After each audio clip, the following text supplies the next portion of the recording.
नमस्कार, स्वागत है आपका एक बार फिर से भारत समाचार के इस खास कार्यक्रम में जो आधारित है कानाफूसी और चर्चाओं पर। इस बार हम आपके लिए कई सारी रोचक खबरें लेकर आए हैं, तो चलिए शुरू करते हैं पावर सेंटर।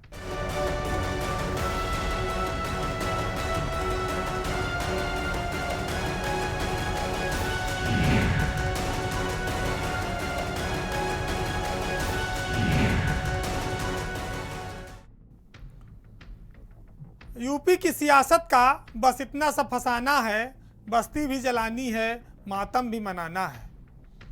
कभी भैंस, कभी बकरी, कभी गाय।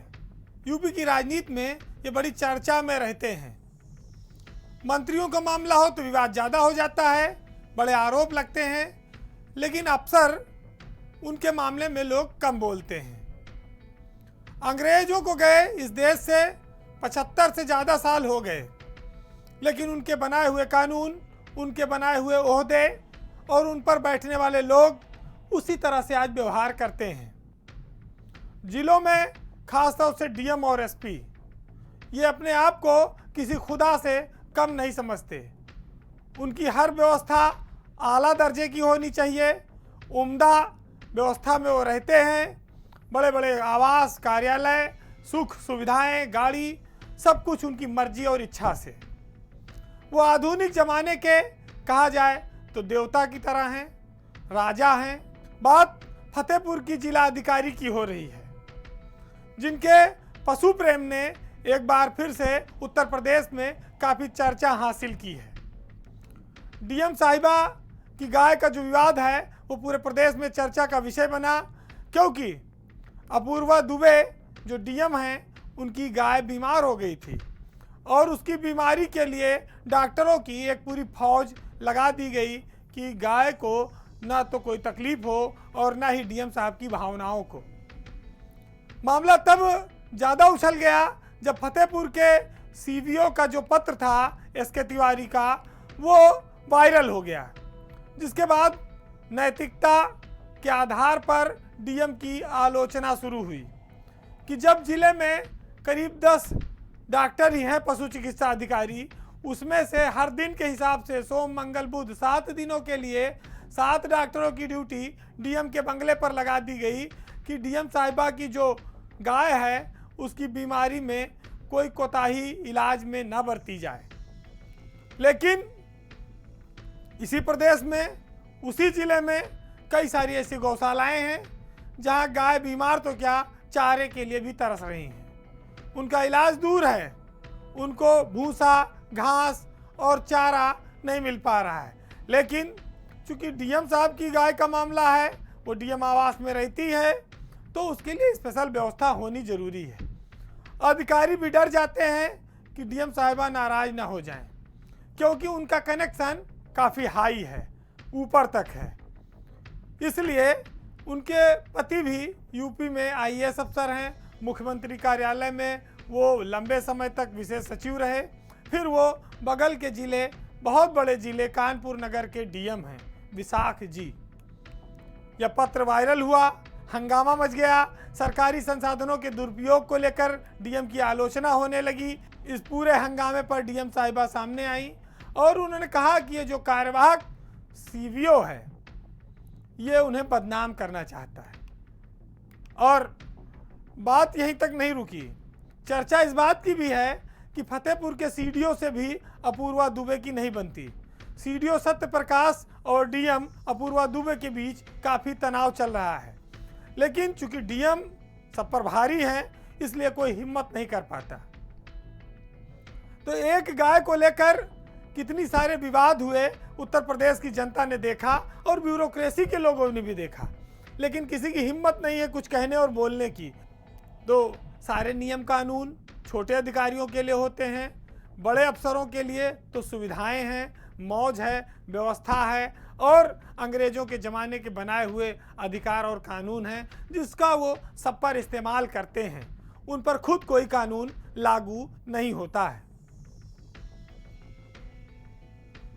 हमारे समाज में जब चाय की बात आती है तो लोग मुस्कुराते भी हैं और इस पर राजनीति भी देखते हैं और चाय की चर्चा भी बहुत होती है, क्योंकि चाय बेचने वालों के सामने स्कोप बहुत ज़्यादा है, वो क्या चमत्कार कर जाएं किसी को उम्मीद नहीं। लेकिन आज हम इस सियासी चाय के बजाय एक ऐसी प्रतिभाशाली चाय की बात आपके सामने लेकर आएंगे जो जुझारू है, इच्छा शक्ति से मजबूत है और बेरोजगारी को मुंह चिढ़ा रही है, लेकिन साथ ही वह सरकार का ध्यान भी इस ओर आकृष्ट करना चाहती है। बात आज लखनऊ में एक ऐसी बीटीसी चाय वाली की जो अपने इस नाम के नाते चर्चित हो रही है। बीटीसी चाय वाली से आप समझ गए होंगे कि ये लड़की काफ़ी पढ़ी लिखी है। बात सृष्टि वर्मा की हो रही है। सृष्टि वर्मा राजधानी लखनऊ के अलीगंज इलाके में सेक्टर आई में रहती हैं। वहीं पर इन्होंने अपने घर के बाहर एक चाय का स्टॉल खोला है और उसका नाम रखा है बीटीसी चाय वाली। बीटीसी चाय वाली स्वाभाविक है कि जो शिक्षा का बीटीसी परीक्षा पास करता था वो मास्टर बन जाता था, लेकिन ये चाय वाली क्यों बनी? चाय वाली इसलिए बनी कि सृष्टि वर्मा के पिता का देहांत हो गया। घर को चलाने के लिए पैसों की ज़रूरत थी, आमदनी का कोई जरिया नहीं था। सृष्टि ने कई सारी डिग्रियां हासिल की हैं, बीटीसी किया, बीएड किया, टेट परीक्षा पास की, लेकिन नौकरी नहीं मिली। हमारे यहाँ शिक्षा पे बड़ी सारी चर्चाएं होती हैं, बहुत बड़े बड़े दावे किए जाते हैं, लेकिन इतनी डिग्रियां हासिल करने के बाद अगर कोई आदमी बेरोजगार है तो फिर वो अपना परिवार कैसे चलाए, और अगर परिवार का मुखिया नहीं रहा तो अपना पालन पोषण वो कैसे करे, या अपने आगे की कंपटीशन और पढ़ाई कैसे देखे। तो फिर ये चाय का स्टॉल खोलना उसकी मजबूरी हो गई, लेकिन इस मजबूरी से मशहूरी भी जुड़ गई है। सृष्टि लोगों का ध्यान इस ओर आकर्षित कर रही हैं। वो अपनी पढ़ाई के साथ अपने घर की जिम्मेदारी भी संभालती हैं। बीटीसी चाय वाली के नाम से वो मशहूर हो रही हैं। ये नाम रखने के पीछे उन्होंने साफ संकेत दिया है कि बेरोजगारी और नौकरियों का अभाव इसका एक बड़ा कारण है। जब लोग उधर से गुजरते हैं, लोग उस स्टॉल पर आकर चाय पीते हैं, तो उनको एहसास होता है कि बड़ी बड़ी डिग्रियां हासिल करने के बाद भी हमारे आपके बच्चे क्या कर रहे हैं। बातें बहुत होती हैं, लेकिन जिसके जेब में पैसा नहीं होता उसके दिल से पूछिए। सृष्टि के पास भी यही स्थिति थी।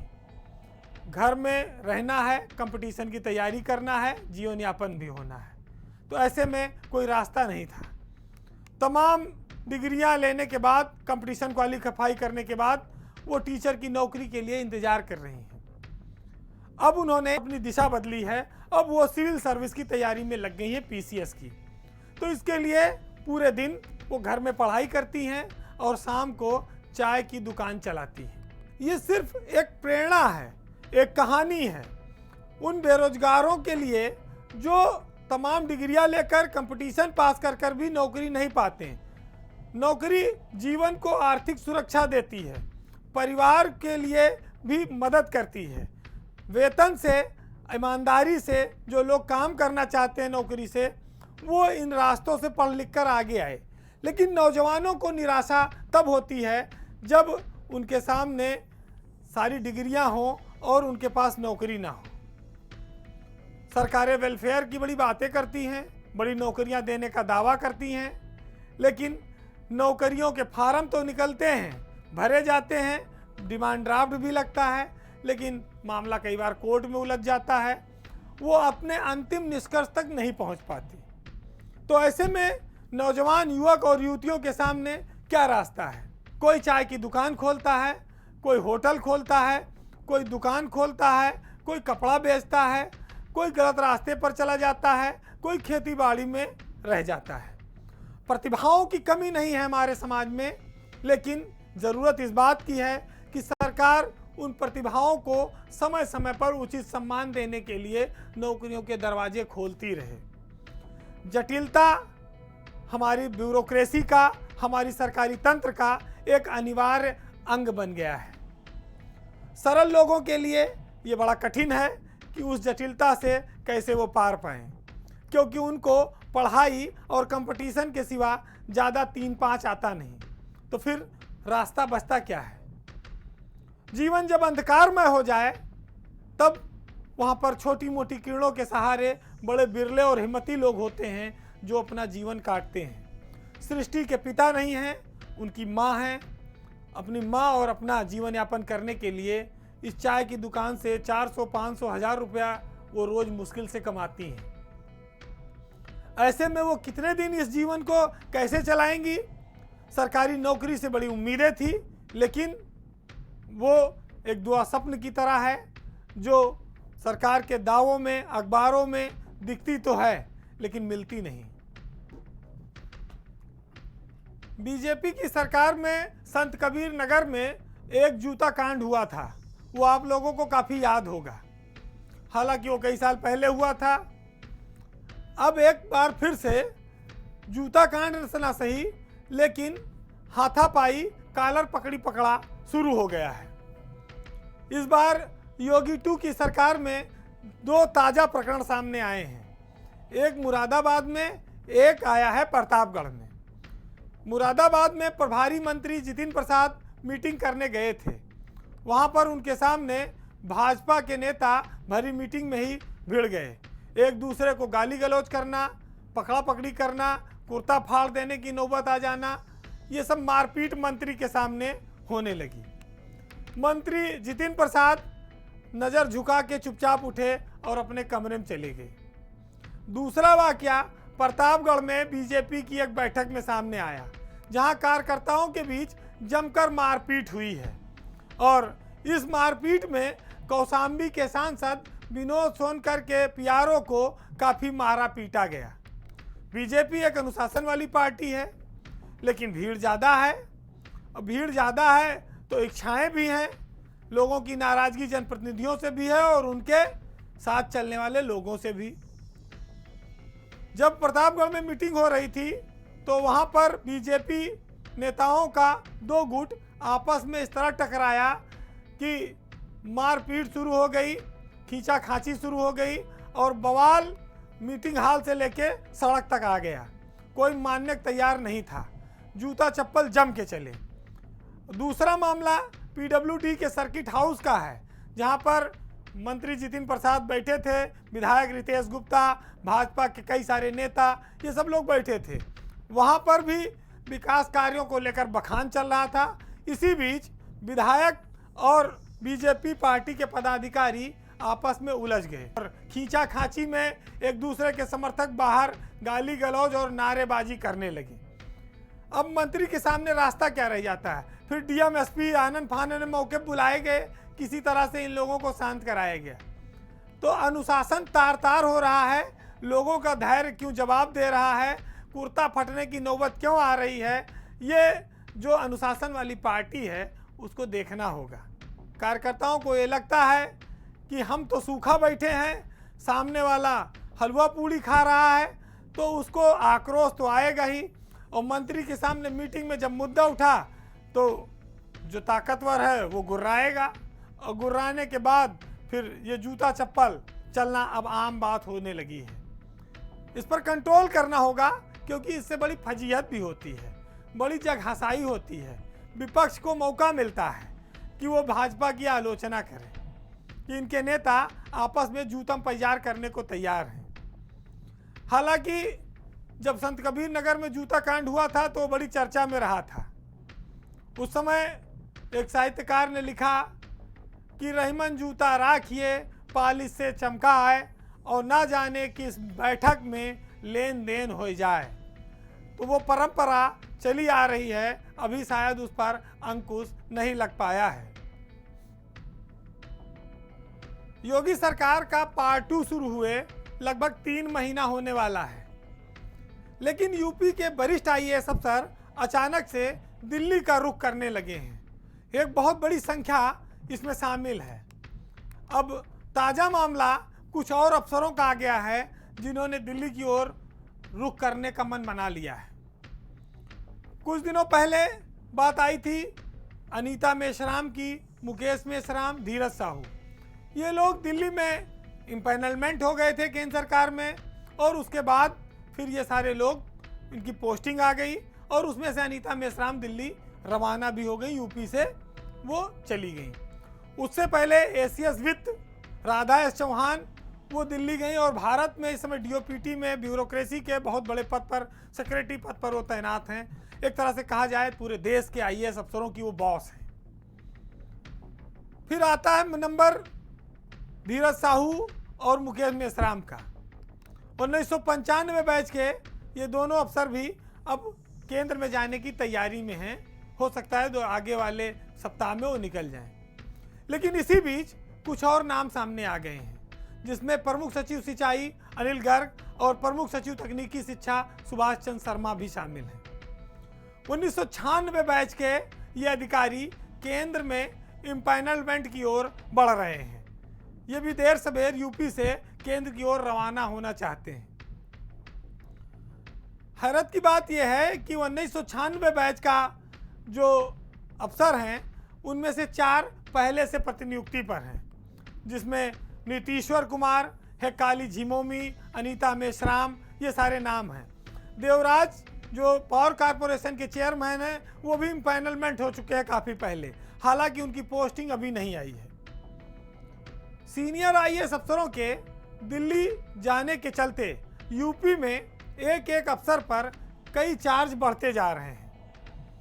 इसके पीछे एक वजह यह है कि सरकार कुछ अफसरों को बहुत भरोसेमंद मानती है और कुछ अफसरों को वो मानती है कि इनका काम अच्छा नहीं है, उनके यूपी में रहते हुए भी उनको खाली रखा गया है।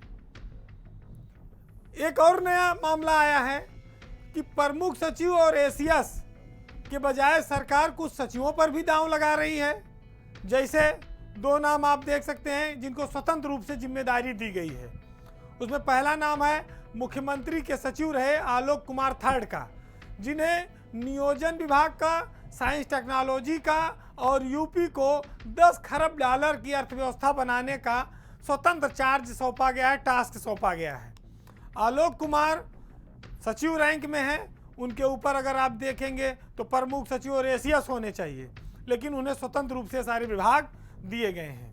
इसी तरह से खनन में आइए तो रोशन जैकब को भी सचिव के रूप में खनन विभाग का स्वतंत्र जिम्मेदारी मिली हुई है। ये बात तो सब ठीक है, लेकिन इनके ऊपर इनसे 4-4, 5-5 साल, 10-10 साल सीनियर आईएएस अफसर किनारे बैठे हैं, धूल फांक रहे हैं। कोई राजस्व परिषद में पड़ा है, कोई सचिवालय में महत्वहीन पद पे पड़ा है। सरकार को उसकी सुधि नहीं है। पैमाना तो लोग एक ही मानते हैं कि पंचम तल वाले साहब की नज़र में जो बढ़िया है वो सरकार की नज़र में भी बढ़िया है, जो उनकी नज़र में खराब है वो सरकार की नज़र में भी अंधेरे में पड़ा है। लेकिन समस्या इस बात की है कि हर अफसर का चरित्र और व्यवहार अलग अलग होता है। जिन्हें आप मौके नहीं देंगे उनकी अच्छाई और बुराई को आप कैसे परखेंगे? जिन्हें आप औसत मानते हैं उन्हें भी आप किनारे कर रहे हैं। लेकिन बहुत सारे ऐसे हैं जिनके ऊपर बहुत सारे दाग हैं, लेकिन वो महत्वपूर्ण पदों पर बैठे हैं, मलाईदार पदों पर बैठे हैं। अफसर एक एक करके जा रहे हैं, जो हैं उनका मनोबल गिरा है। उनका मनोबल उठाने की चिंता भी सरकार को शायद नहीं है। लोग कहते हैं कि चिराग लेकर ढूंढने से भी अच्छे अफसर नहीं मिल रहे हैं, लेकिन दूसरी बात यह भी है कि अच्छे अफसर तो हैं, लेकिन चिराग तले अंधेरा है, यहाँ देख ही नहीं पा रहे हैं लोग। अगर आप देखें तो महेश गुप्ता से लेके जितेंद्र कुमार, डॉक्टर हरिओम, सुधीर गर्ग और राजस्व परिषद में बहुत सारे अफसर पड़े हुए हैं जो महत्वपूर्ण पदों पर काम कर सकते हैं। लेकिन इस सरकार में एक परसेप्शन ये बन रहा है कि जो अफसर निगेटिव हो, जो फाइलों को लटकाता हो, जो सिर्फ एक जगह से आदेश प्राप्त करता हो, जो मंत्रियों को परेशान करता हो, वो ज़्यादा बेहतर है, उसे अच्छा चार्ज मिलना चाहिए, वही ज़्यादा काबिलियत रखता है। अब जब कुछ अफसर और चले जाएंगे, खास तौर से जैसे बाल विकास पुष्टाहार का पद इस समय खाली है प्रमुख सचिव का, जब पर्यटन में मुकेश मेश्राम यूपी से रवाना होंगे, जब धीरज साहू ट्रांसपोर्ट कमिश्नर पद से रवाना होंगे, तो इन पदों को भरने के लिए भी बहुत सारी ज़रूरतें पड़ेंगी। देखना होगा कि सरकार किस तरह के लोगों का चयन करती है। बहरहाल इस बार के पावर सेंटर में इतना ही। लेकिन ब्यूरोक्रेसी के तमाम अप और डाउन से बेफिक्र बहुत सारे लोग अपना काम करते रहते हैं, और जिसने ज़िंदगी में अपने काम को ही पूजा माना, उनके लिए एक साहित्यकार ने ये लिखा है कि मेरा हाफिज मेरा खुदा है, यही बहुत है। चराग आंधियों में भी जल रहा है, यही बहुत है। मुझे फलक की बुलंदियों की हवस नहीं है, जो मेरे रब ने मुझे दिया है, यही बहुत है। नमस्कार।